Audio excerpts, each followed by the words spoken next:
Hey gang, Matt here. Sorry, no PJ today, but hey, we finally got rid of him, right? Whew, finally.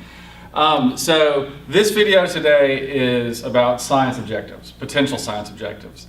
Recall, InSPIRESS, what you guys are doing this semester is you guys are designing a payload that's going to happen at a different place, right? And now what is a payload? A payload is basically a science experiment, and that happens at a different planet. And in this semester, the planet is Venus. So you guys are going to be designing a science experiment that's going to occur at Venus. It's going to be around Venus, near Venus, on Venus, in the atmosphere of Venus, whatever. I don't know. Depends on what your science objective is. So before you can design your payload, your science experiment, you have to come up with, what do we want to study? What do we think is interesting about Venus? And that's what we're going to talk about today. The first part of the video today is going to be basically some background on Venus. We're going to have some other videos that we splice in with some scientists from Europe and other places that talk about Venus, some of the interesting things about Venus. Venus is a really interesting planet. It's crazy, but it's interesting. So we hope to get the juices flowing with these videos and give you some ideas. So think of this video as first as a background video to give you some information about Venus, but also as a menu. You can choose your science objective from this video if you like. You can also order off menu, and you can say, you know, I'm going to come up with my own science objective. I've read such and such about Venus, and I think that's interesting, and I want to do that. And we've had several teams that have done that in the past, and it's worked out great for them. So please, if that's what you want to do, we support you in that. But you know, run it by us first. You know, run it by us and say, is this a good science objective? And we'll go, oh yeah, good. You know, not good. So anyway, without further ado, so this video is complicated. The video you're watching is the first in a series of 3 videos. This video right here, right now, is going to cover the baseline mission, which we talked a little bit about in the introduction video. The overview of Venus. We're going to talk about why Venus is so neat, why it's so terrible too, and just some interesting things. We're going to define certain areas of Venus. We're going to define outside Venus, the atmosphere of Venus, the surface and the subsurface of Venus, which is how we later categorize and break up the science objectives. So first we're going to define those areas of Venus, and then we're going to talk about the science objectives that pertain to those areas. The second video in this series, and the end of today's video, the end of this video is going to be some scientists talking about some cool things about Venus. The second video in this series is going to talk about the science objectives, potential science objectives for outside Venus, and then the atmosphere and surface of Venus. Atmosphere and surface of Venus.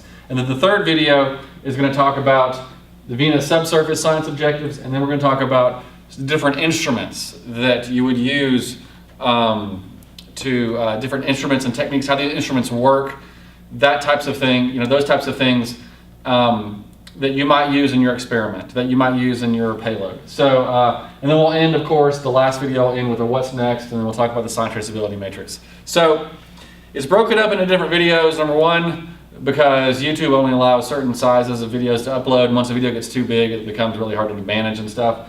Number two, so that you can go to a specific point in a specific video if you want to just look at a certain thing. So we've broken it up to make it easier for you so that you can, if you're only interested in Venus atmosphere and then interested in some certain instruments, you can go, okay, I want to go to that video at that point and that video at that point, and you can save some time.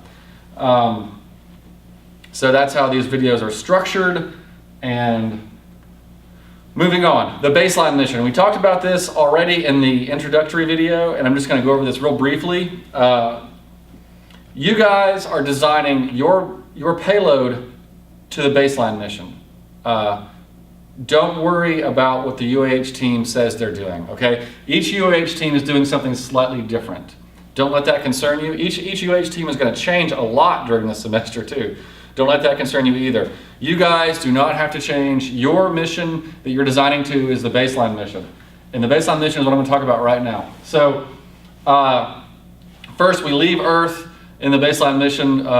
We take off in a rocket. Doesn't really matter. You don't care. And we have a 160-day cruise till we get to Venus. Once we get to Venus, we break into a highly elliptical orbit of 300 kilometers by 40,000 kilometers. So it's this highly elliptical orbit. We do that to save gas, basically.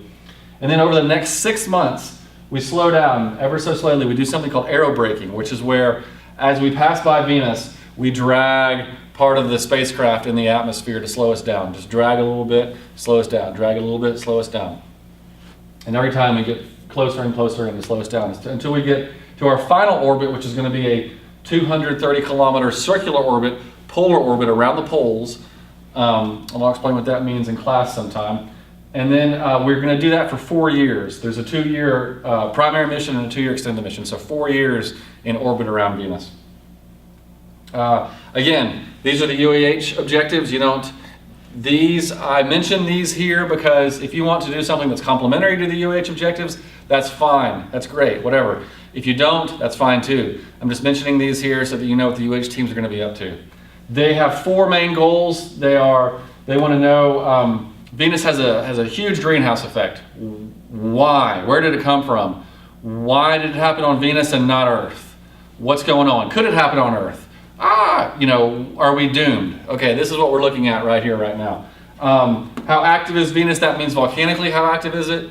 Scientists think there's still volcanoes and there's still stuff going on Venus, but they don't know. They don't really have, they have very little evidence of it right now, just some spot evidence of it, and they want to know more. Where'd the water go?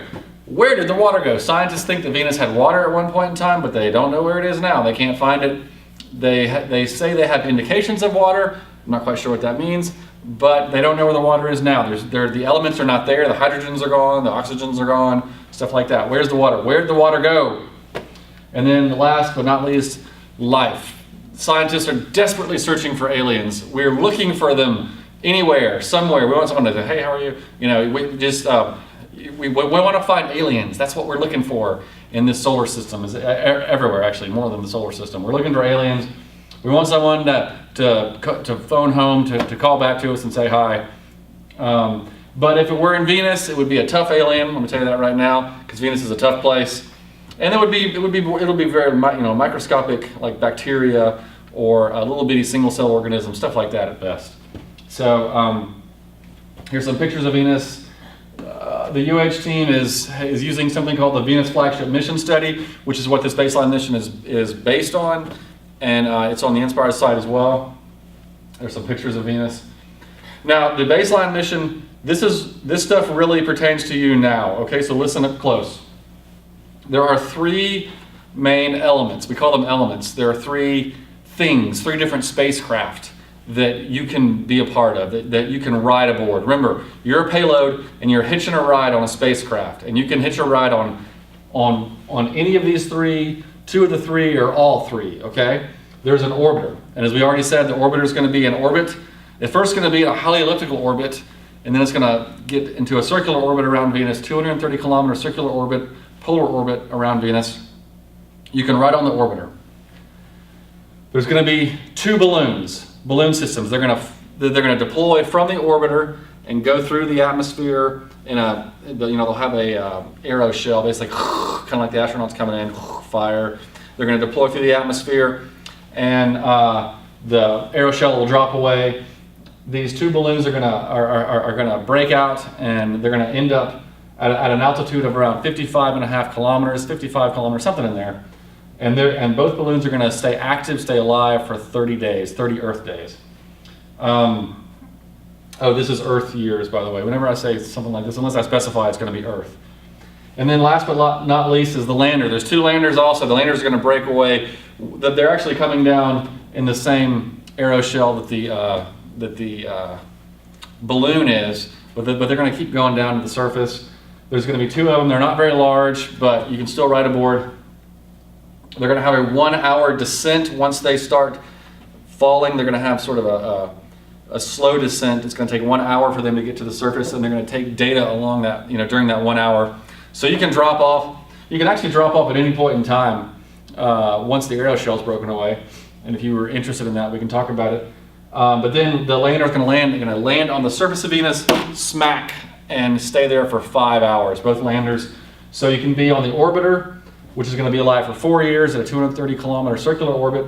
The balloon is going to be alive for 30 days at a 55 kilometer altitude above the surface of Venus. Or you can be on the landers, which are going to be alive for 5 hours after a 1 hour descent on the surface of Venus. And so you can be on one of those, two of those, all three of those, whatever. But remember, if you break your payload up into multiple elements, if you're on 2 or 3 of them, you still only get 5 kilograms, and you still get that box of paper. We'd have to divvy up the box of paper, and your total mass can't be more than 5 kilograms. So that's the baseline mission. This is all you guys worry about when you're designing your payload. Capiche? All right. Moving on. Venus. It's not just a tennis player. So Venus, second planet from the sun. Hope you guys knew that, right? Mercury, Venus, Earth. Venus is sometimes called Earth's sister planet, Earth's twin planet. But if it is Earth's twin planet, it's Earth's evil twin. As I said, there's a severe greenhouse effect on Venus. The size, this is why it's called Earth's twin. Size is about 95% the radius of Earth. The mass is around 82%, and the gravity is around 90%. The mass and the gravity, that's interesting how those work out. Very, very thick cloud cover, which is probably why it has the greenhouse effect, right? And then we've actually sent missions. You can see there's we being the human race have sent over 30 missions to Venus. The Russians were the first. The Russians have actually landed a few probes on the surface of Venus. The Russian Venera missions, they've landed. There's actually pictures. I have a few in this presentation. There's pictures from the surface of Venus, and if you're interested in that. So it's not a foreign place to us, but it is.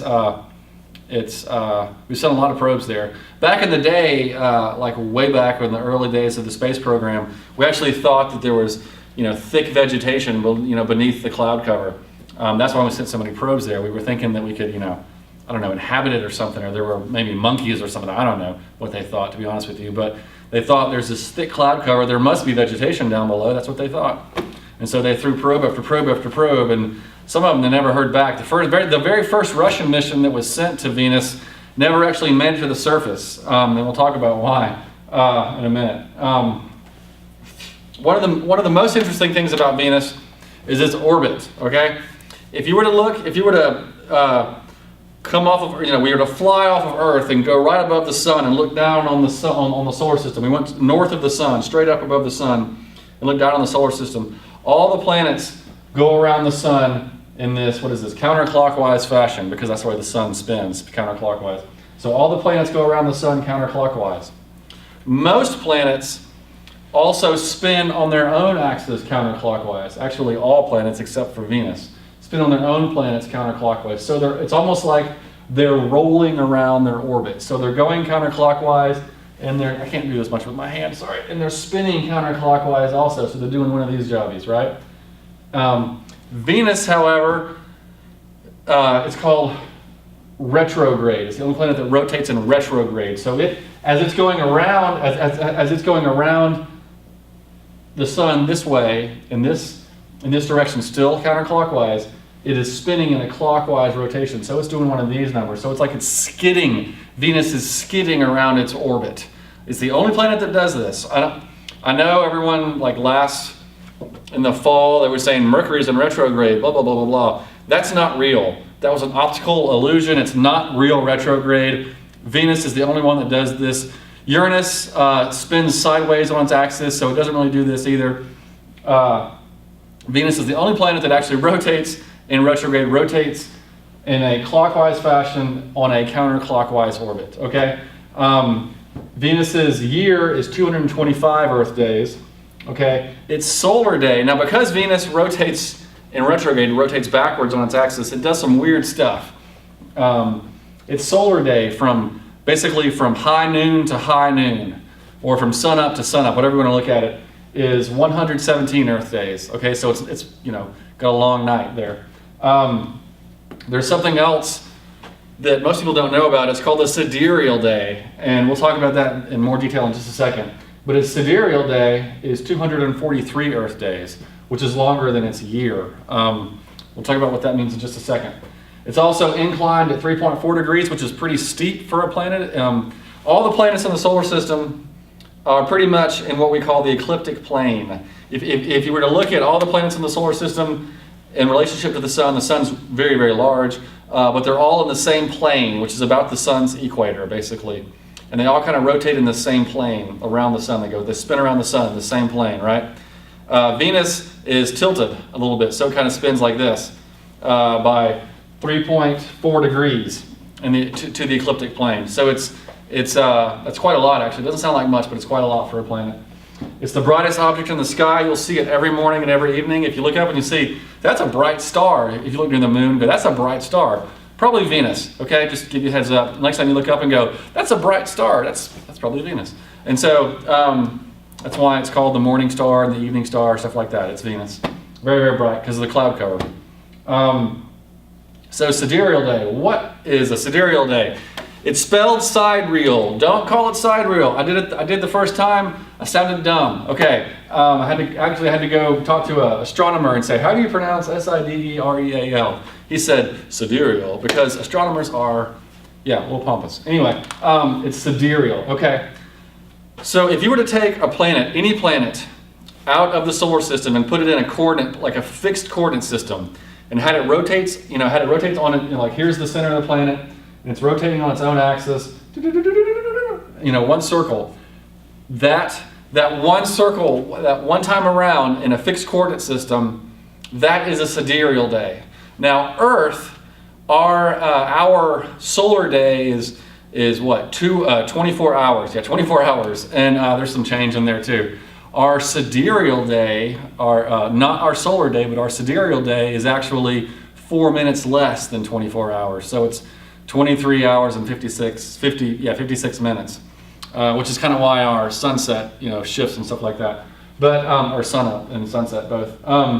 So the sidereal day is how long it takes the planet to actually do one complete rotation within a fixed coordinate system. This is important because on most planets, as I said, they go around and the sun and they spin the same way, and they go counterclockwise and they rotate counterclockwise. Because Venus goes counterclockwise and rotates clockwise, its solar day is much different than its sidereal day. So this has some interesting effects. The reason I show you this is because you'll start researching Venus and you'll say, one text will say, oh, a day on Venus is 117 days, and another text will say a day on Venus is 243 days, and you'll be like, what? I don't know which one is right, because they don't always label it, basically. Normally when someone says it's just the day, they mean the solar day, but I've seen it done both ways, and I wanted to just explain what this was, so if you ever saw it, you can be like, oh, okay, they're talking about the sidereal day. So, and anyway, as you can see though, Venus is a very slow rotator. It's the slowest in the solar system, actually. Its day, its rotational day is longer than its year, okay? So very, very slow rotation of a planet. But that's what a sidereal day is, okay? So I just wanted to avoid confusion there. Now, in the rest of the video and the potential science objectives, we've, as you saw in the agenda, the outline, there's 4 main categories. There's outside Venus, there's the atmosphere of Venus, there's the surface of Venus, and then there's subsurface of Venus. So kind of start out and go in, right, for the potential science objectives. We're going to talk about those different regions of Venus right here, right now, and then we'll get started on the science objectives in a bit. So outside Venus, outside the atmosphere of Venus, we have Venus and the solar wind. Venus has a very interesting interaction with the solar wind. Scientists think that Venus has no magnetic field. If it has a magnetic field, it's at least very, very weak. They haven't been able to measure one yet, but I'm not actually sure they did a great job of trying either. So, but as far as the outside of Venus is concerned, as far as where our orbiters go, where the outer atmosphere is, there's no measurable magnetic field. So the solar winds basically just pummel Venus. The solar winds, you guys have seen those images of the sun kicking out solar winds, and then the Earth has this big magnetic field that deflects it all around us, keeps us nice and safe. Well, Venus doesn't have that. Venus just gets pummeled by the solar wind, and it does all these sorts of weird things. And So what it does is the solar winds actually induce a magnetic field around Venus on their own. That's a magnetic interaction type field, but it's not a real magnetic field around the planet.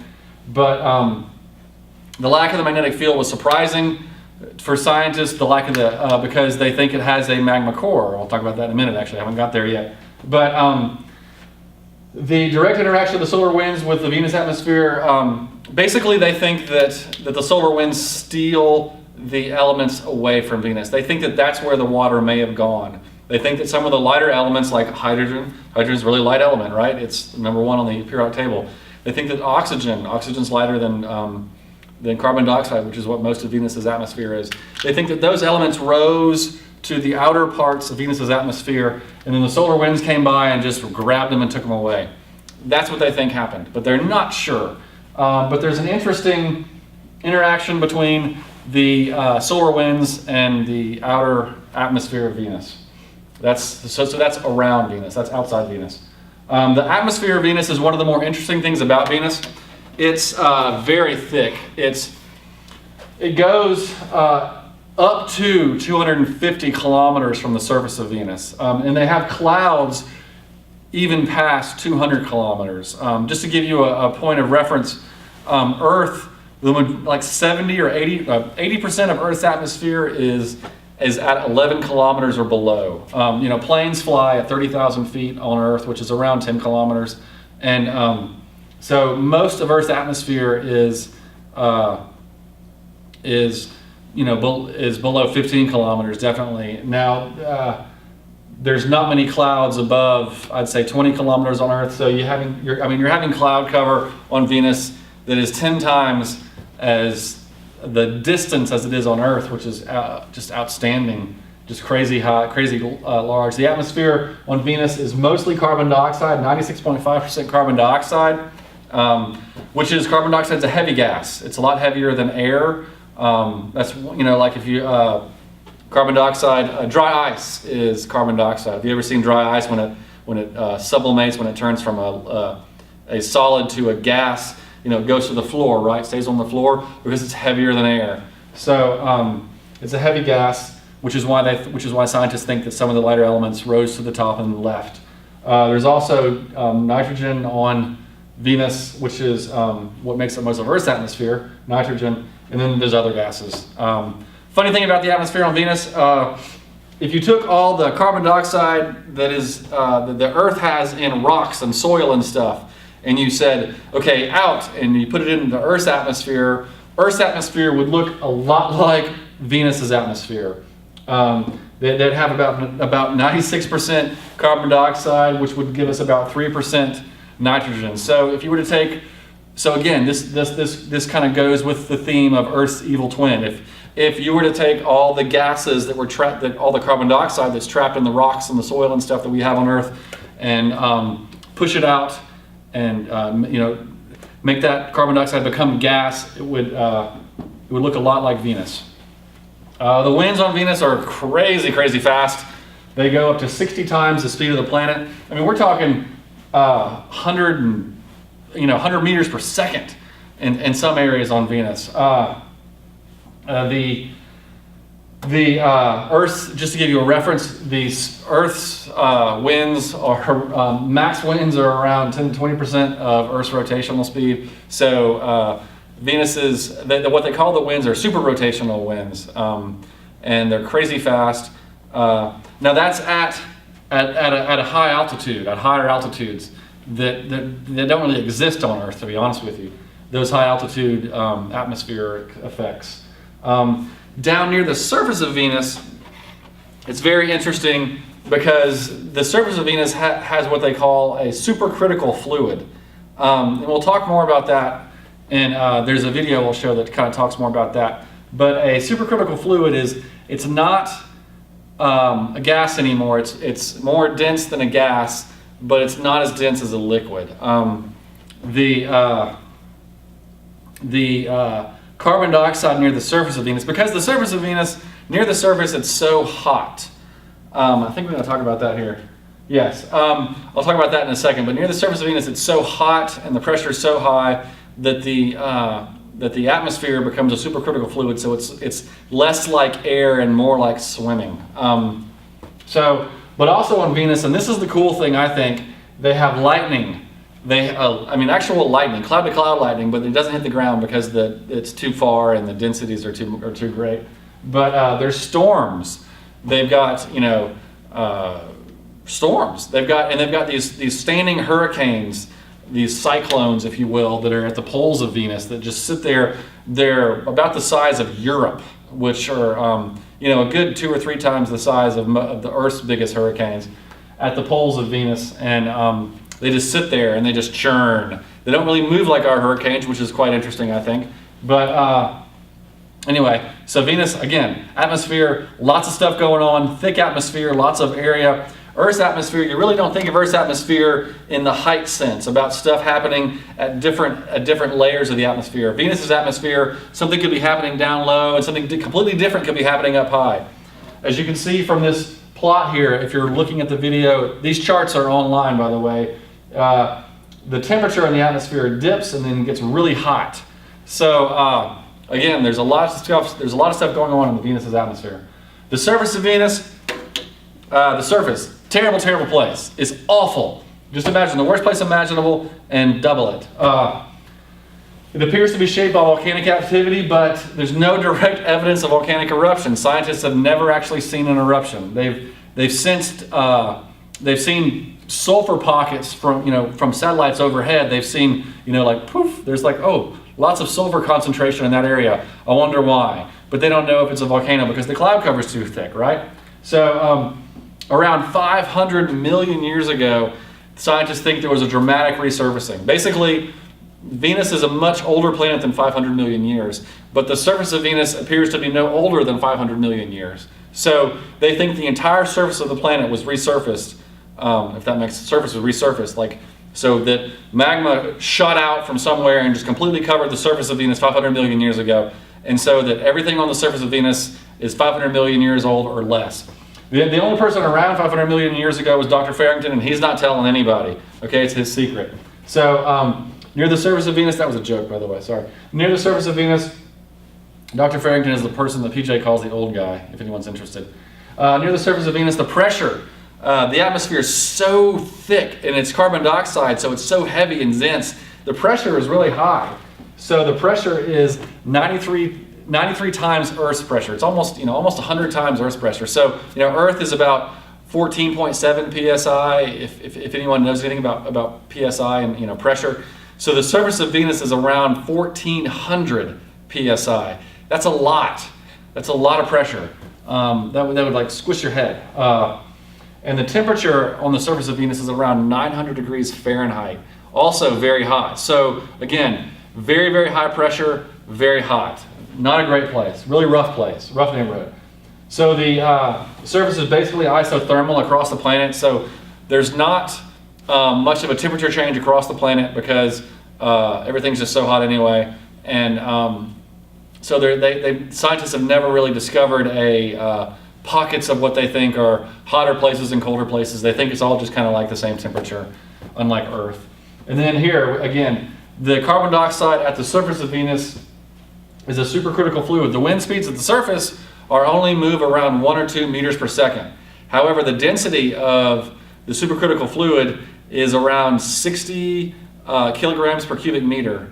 And just to give you a reference, the air that's in this room, the air that's in the room that you're in right now, air's density is around 1 kilogram per cubic meter. Water is around 1,000 kilograms per cubic meter. So 60 is 60 times more dense than air, but around 18 or 20 times less dense than water. So again, it's closer. It's more like swimming than it's like what this is, whatever you call this, walking around and breathing.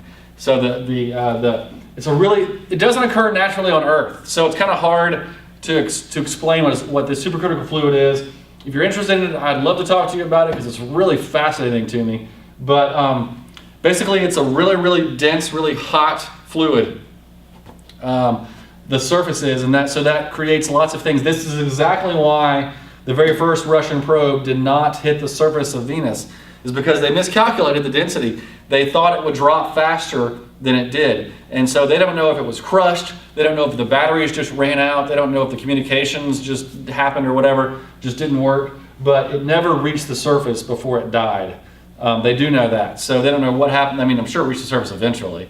But again, so if you want to reach the surface on Venus, just like floating in water, you have to be, the density of your probe has to be more dense than 60 kilograms per cubic meter, or you will float. Conversely, if you want to float and you don't want to hit the surface, if you want to float, around Venus, then you can make your probe less dense than 60 kilograms per cubic meter. Okay?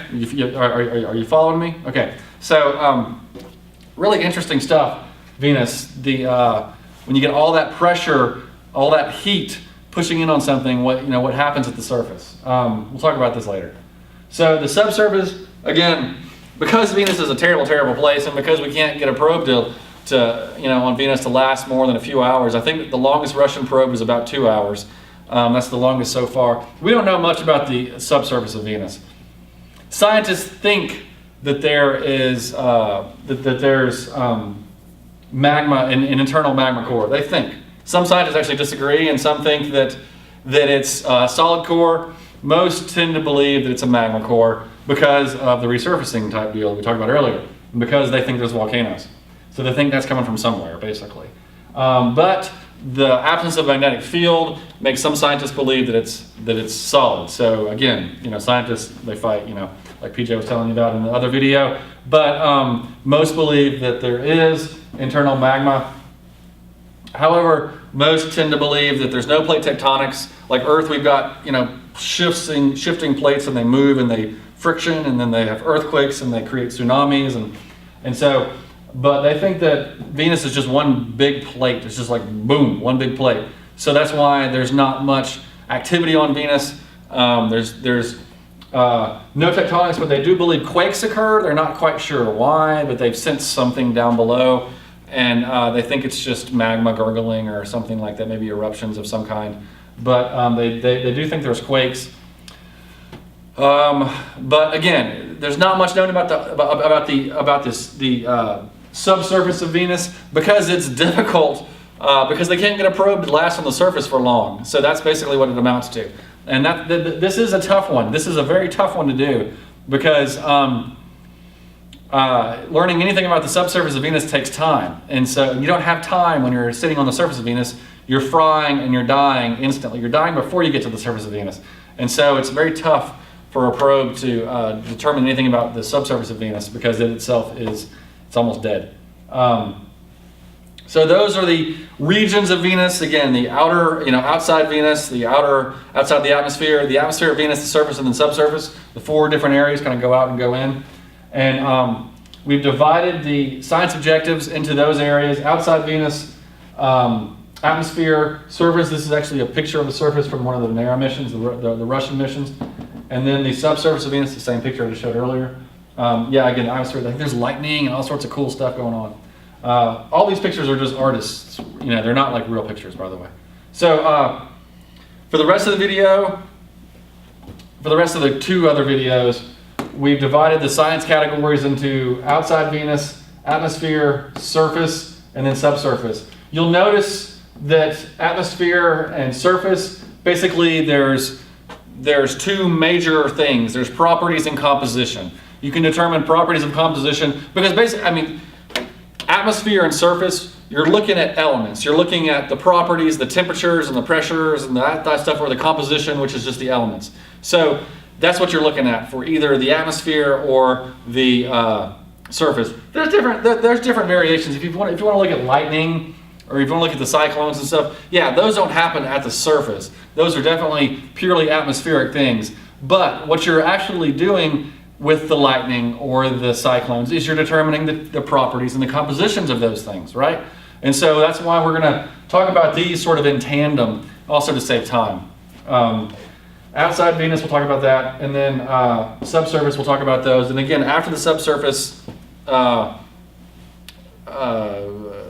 potential science objectives, we'll talk about measurement, different measurement techniques, different instruments, stuff like that. So again, The second video in the series, this is the first video. The second one will be this one, this one, this one. The third video will be this with the follow-on stuff with the instruments and how they work, stuff like that.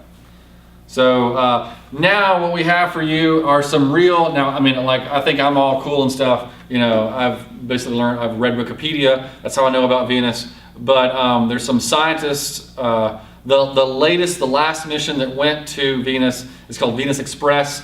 It's a European mission because the United States can't afford it right now, but the Europeans, they're doing great work actually. Venus Express is a really cool mission, and we have some videos from the Venus Express guys that we're going to put at the end of this video, so listen to these guys.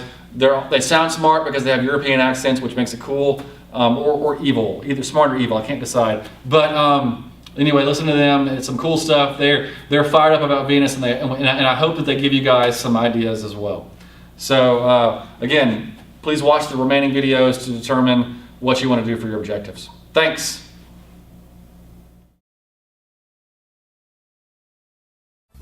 As Venus orbits the Sun, it rotates in the opposite direction with respect to the other planets, and extremely slowly, just once in 243 Earth days.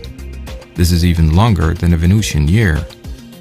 Unlike the slow rotation of the planet, the top of the Venusian atmosphere whips around in just 4 days.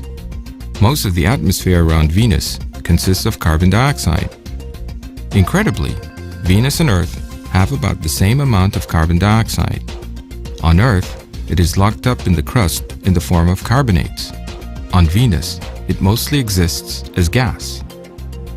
Sulfur dioxide is also present in the atmosphere, and through chemical reactions with water vapor, forms sulfuric acid droplets. These droplets develop into complex, thick, swirling clouds that form noxious fog and acid rain on the surface of Venus. The dense atmosphere exerts a pressure that is 90 times greater than the atmospheric pressure on Earth. With no protective magnetic field around the planet, the solar wind strips gas from the atmosphere of Venus out into space.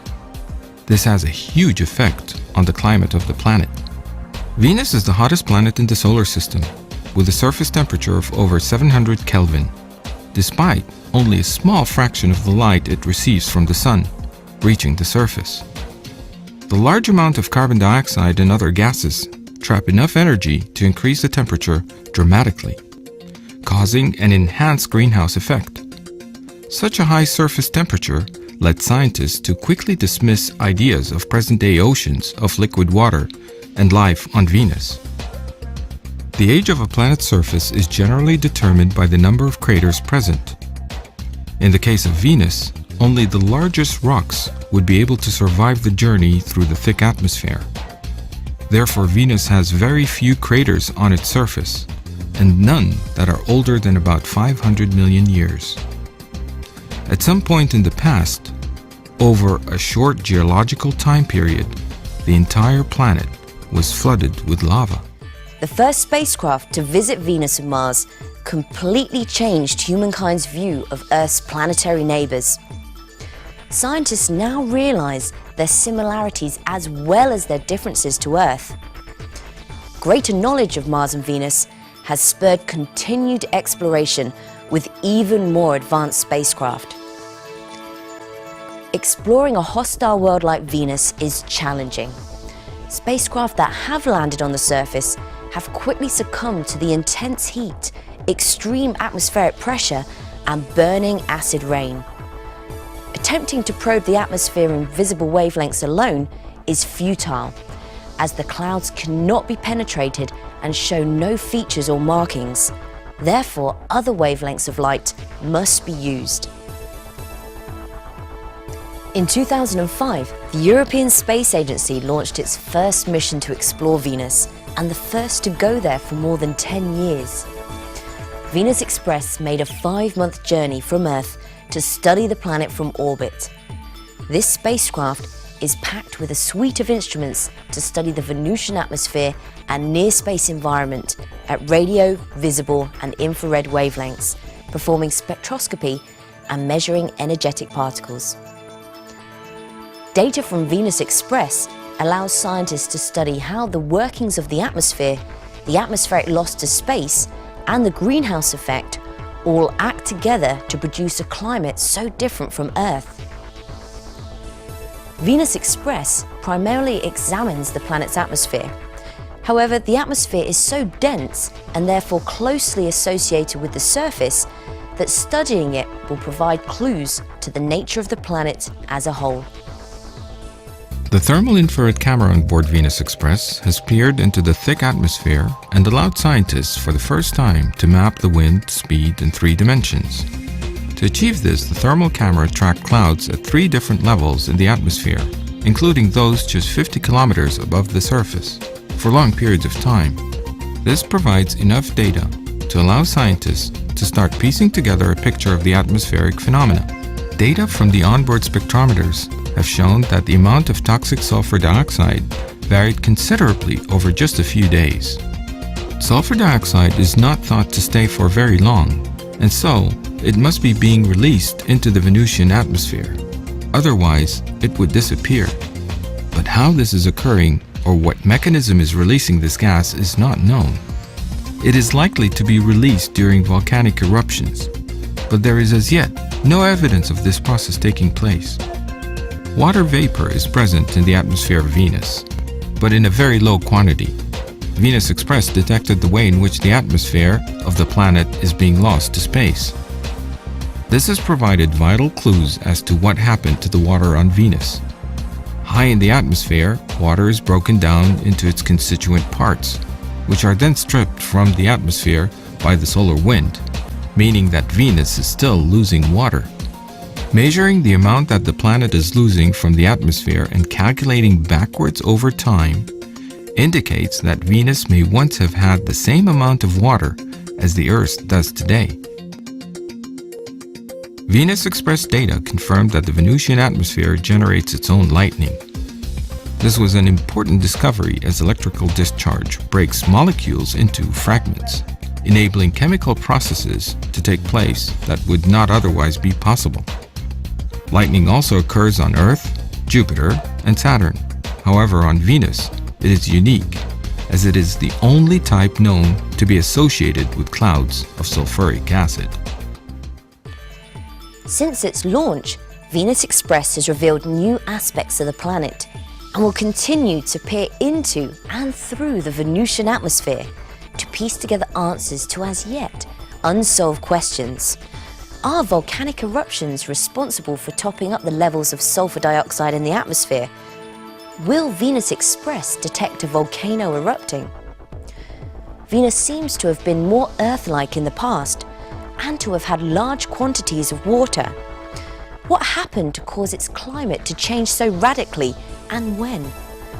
What will happen to the Venusian atmosphere in the future? And how will the climate evolve? Biological activity is something that, of course, it's a very hot topic, and we can imagine places in the atmosphere of Venus where, for example, we have these ultraviolet absorbers. There we have a condition which are not too far from the Earth's conditions in terms of pressure and temperature.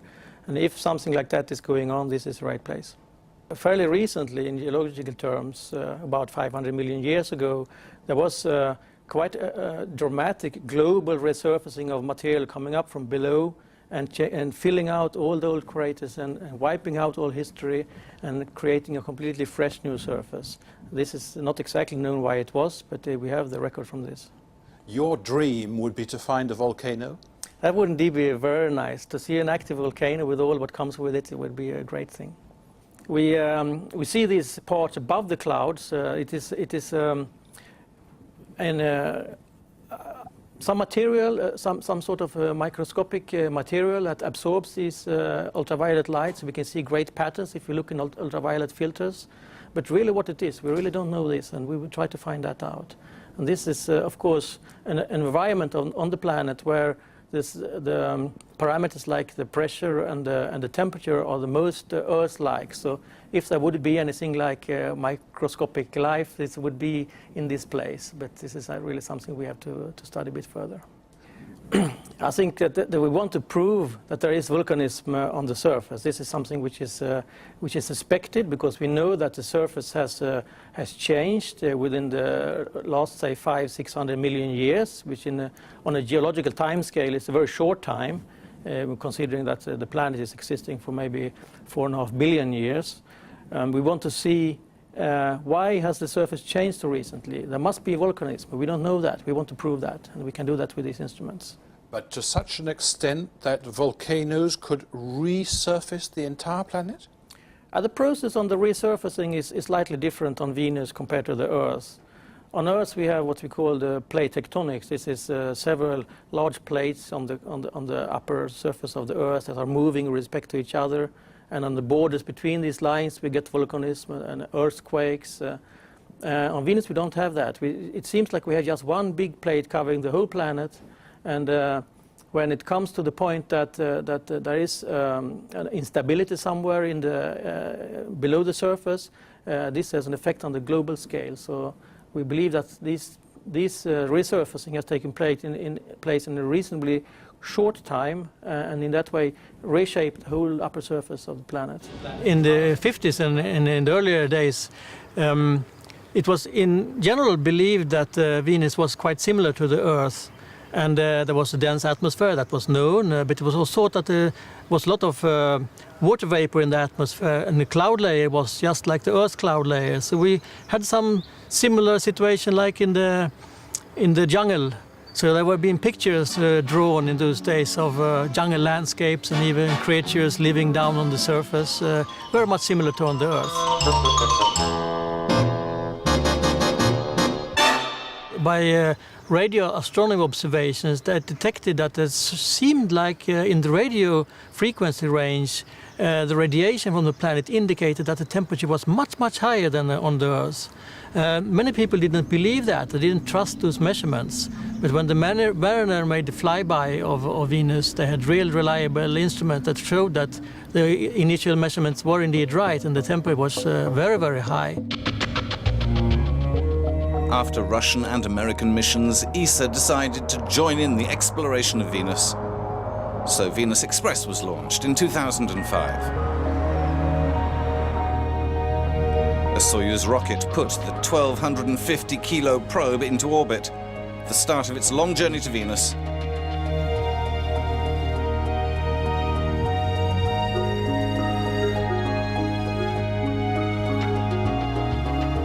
It would arrive 153 days later. In the beginning, we did a few very, very elliptical orbits taking us very far from the planet, so we could do long sequences of observations from long distance. And that was very useful to see and track how the motion of the weather patterns were moving. And then we were finally, after a few weeks, coming into our final orbit. Since then we have done a large number of different measurements with the 7 instruments we have on board. They are covering spectral ranges from the ultraviolet into the visible range, and a bit into the infrared range. And the infrared observations are particularly interesting because we can probe through the dense atmosphere and through the cloud layer, and even at 1 micron wavelength we can see all the way down to the surface, in fact. After 6 years of intensive observation, what more do we know about Venus's mysteries? Well, with a surface temperature of around 400 degrees, the least we can say is it's a hostile environment. But there's more. Venus takes 220 days to go around the Sun. It's a bit closer, but the day is in the opposite direction to the Earth's rotation, and it takes 240 days, but in the opposite direction. We don't understand this at all. It's completely unlike the other planets in the solar system. It could be that it's some a collision that happened early on in the life of Venus. It could be some other effect due to the very dense atmosphere and interactions with the Sun and so on. We simply don't know. Ultraviolet rays penetrated the thick, mostly carbon dioxide and sulfur atmosphere, stripping away the hydrogen. This left a waterless planet subjected to strange, violent winds. On the surface of Venus, the wind speed is rather low. It's a rather gentle wind. But high up in the clouds, about 100 kilometers from the surface, the wind speeds are very, very high. The wind is traveling at 300 kilometers an hour, and it travels around Venus every 4 to 5 days. So that's one of the things we don't understand, why at the surface the winds are very gentle and high up the winds are very, very fast. Venus Express revealed a gently sloped landscape with vast volcanic-looking plains. It's thought the planet's internal heat escapes through lava flows, and a number of volcanoes have been found. We know very little about the nucleus of Venus, whether there's like the Earth, we have a core and then a mantle. We don't know whether that's the case on Venus yet. The Earth's surface is constantly renewed by plate tectonics. The Earth's surface is about a quarter of the age of Venus's surface. Venus doesn't suffer from plate tectonics. And again, that's an interesting difference which we don't understand between the two planets. Venus is a planet that guards its secrets well. We still know little about its surface or atmosphere, but that mystery still tugs us heavenwards to explore and discover. We're discovering new things all the time. For example, one of the very interesting discoveries of Venus was a huge vortex, a huge cloud at one of the poles of Venus that in some ways looks very similar to a hurricane on the Earth. But this is a long-standing event that's there all the time, and we don't understand how it's formed, why it's there, and how it will evolve. Venus Express was designed to run for 2 Venusian days, or around 500 Earth days, but has proved so reliable, the satellite's mission has been extended several times. When its life does come to an end, it will crash into Venus's surface. We will learn more about the whole evolution of the planets in the solar system, the inner planets of the solar system, including the Earth, from the start after the formation and also until the future of maybe millions of years from now, by better understanding how planets work all together in their interaction with the sun and in their internal evolution.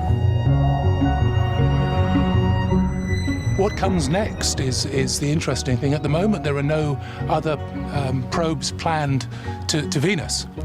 When Venus Express ends its mission in 2015 or 2016, we're then going to be in a period where we can't monitor and we won't be able to learn any more about Venus. And hopefully this is something that one of the major space agencies will pick up and we will get a mission in the next few years. The adventure will continue for years yet.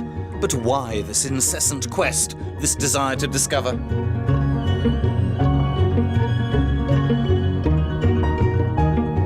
The ants and the butterflies, however they are beautiful, the butterfly they don't ask themselves any questions about their origin, about the universe, about formation of stars and planets.